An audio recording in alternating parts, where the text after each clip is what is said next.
Good morning, here in Los Angeles, getting ready to do Drift to Lift to Season 3. A little spare time this morning, so I wanted to go ahead and put together, wrap up a throwing video for you guys.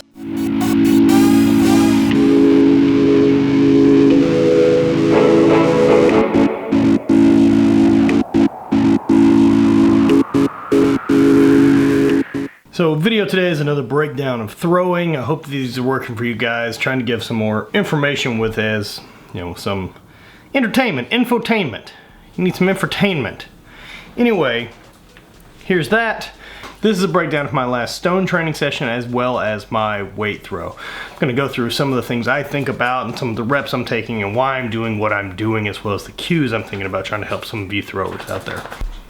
All right, run through this breakdown of the video and let me show you what I think.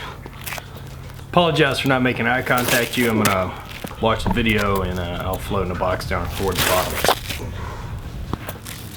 So starting off with standing throws, I start off pretty easy, right? Where I'm just basically going to push to get the hip through. That's really what I want to start feeling, is that right foot turning and me leading with that hip and getting that hip up and through the throw and feeling a solid block. Really almost over exaggerating that right hip and that drive, trying to get things out into the sector. From there, I'll go into kind of just a 180 turn here, and this is basically coaching you as a thrower to start getting that right foot turning and keeping that turning through the throw, and then lifting at the end to finish and getting both feet up. Not feet up, but finishing both hips tall and getting everything into it from your legs. It's really a great drill to get started and will give you some room to start feeling some things once you get into your full throws. You can see slow motion here, the way that right heel just keeps turning. There really isn't a pause, and then finally I'll start adding some reverses into that throw as well. And from there, do a handful of those with the reverse, and I'm trying to add just a little bit of distance onto each throw, just constantly kind of build through a training session. And with these, the idea is that that right foot's turning and you're gonna keep that hip in front of that shoulder so that you create that separation and get as much power as you can. Into some full throws. You can see they start off a little sloppy, and then eventually, like this one, I start getting out over that left leg to start and finish a little bit on better balance and into the throw better. That's probably one of my better throws of this training session. You can see instead of this glancing blow like this, I'm up and through it and into the actual stone. From the side,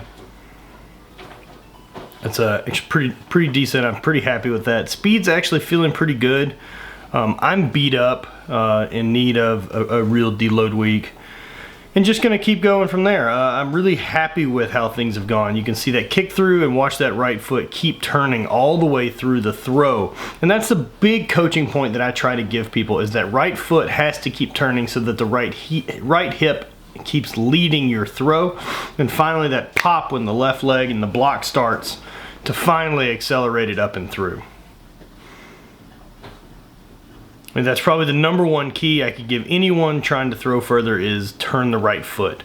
And it's a redundant phrase, but it's the reason it works.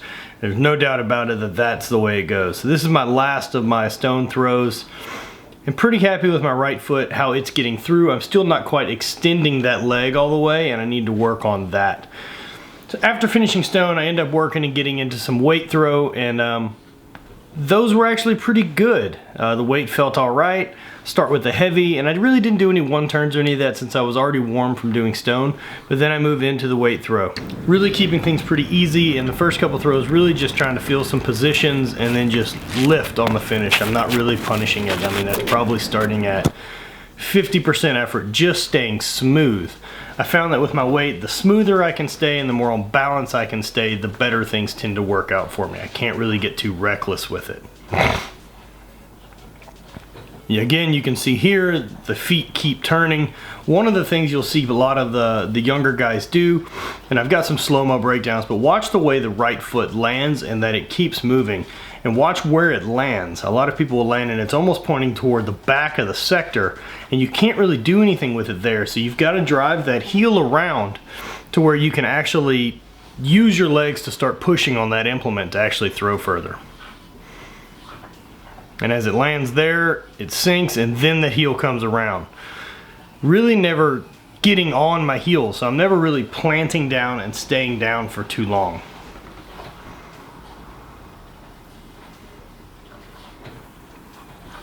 Other than that, my rhythm and everything, my entry is very, very similar every throw.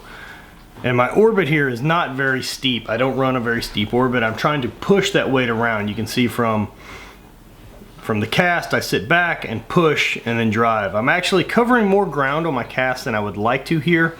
My left foot is drifting a little bit far forward. I'd rather be able to stay back a little bit, and that's just I need to sink back and, you know, kind of sit back more on the hips from the start of the throw than I'm doing. So doing that and keeping that right foot is really what's going to make a big difference for me. You can see how far I've already kind of drifted that left foot forward, and so that the right foot comes around, it does replace it, but I'm already too far forward and can't quite sprint as far as I would like to.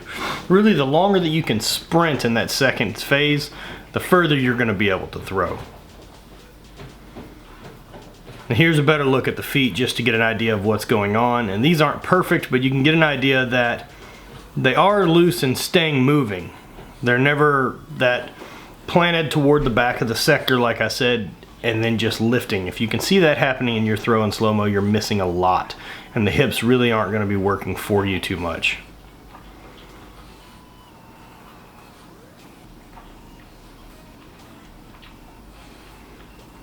With my cast and wind here, really what I'm trying to think about is just staying and finding pressure and creating leverage against that weight so that I can feel my legs moving the implement. And then once I get down, I sink on the hips and then drive that right foot around and drive that implement around the same as I do for the finish. Once you kind of get to that point, one of the things I work on is I like shooting directly at the trig and running in a straight line.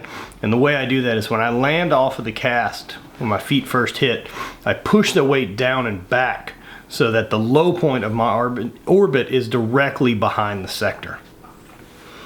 And so that allows me to drive in a straight direction, because you're going to end up driving at against whatever the low point is. That's where it finds the heaviest. These are a couple lightweight throws at the end just to find some speed again, a little easier. I think I threw 84, 85 and threw 40, 44, 45 with the heavyweights. Pretty good day, and happy with the way throws have been. Looking forward to where the season's going to go.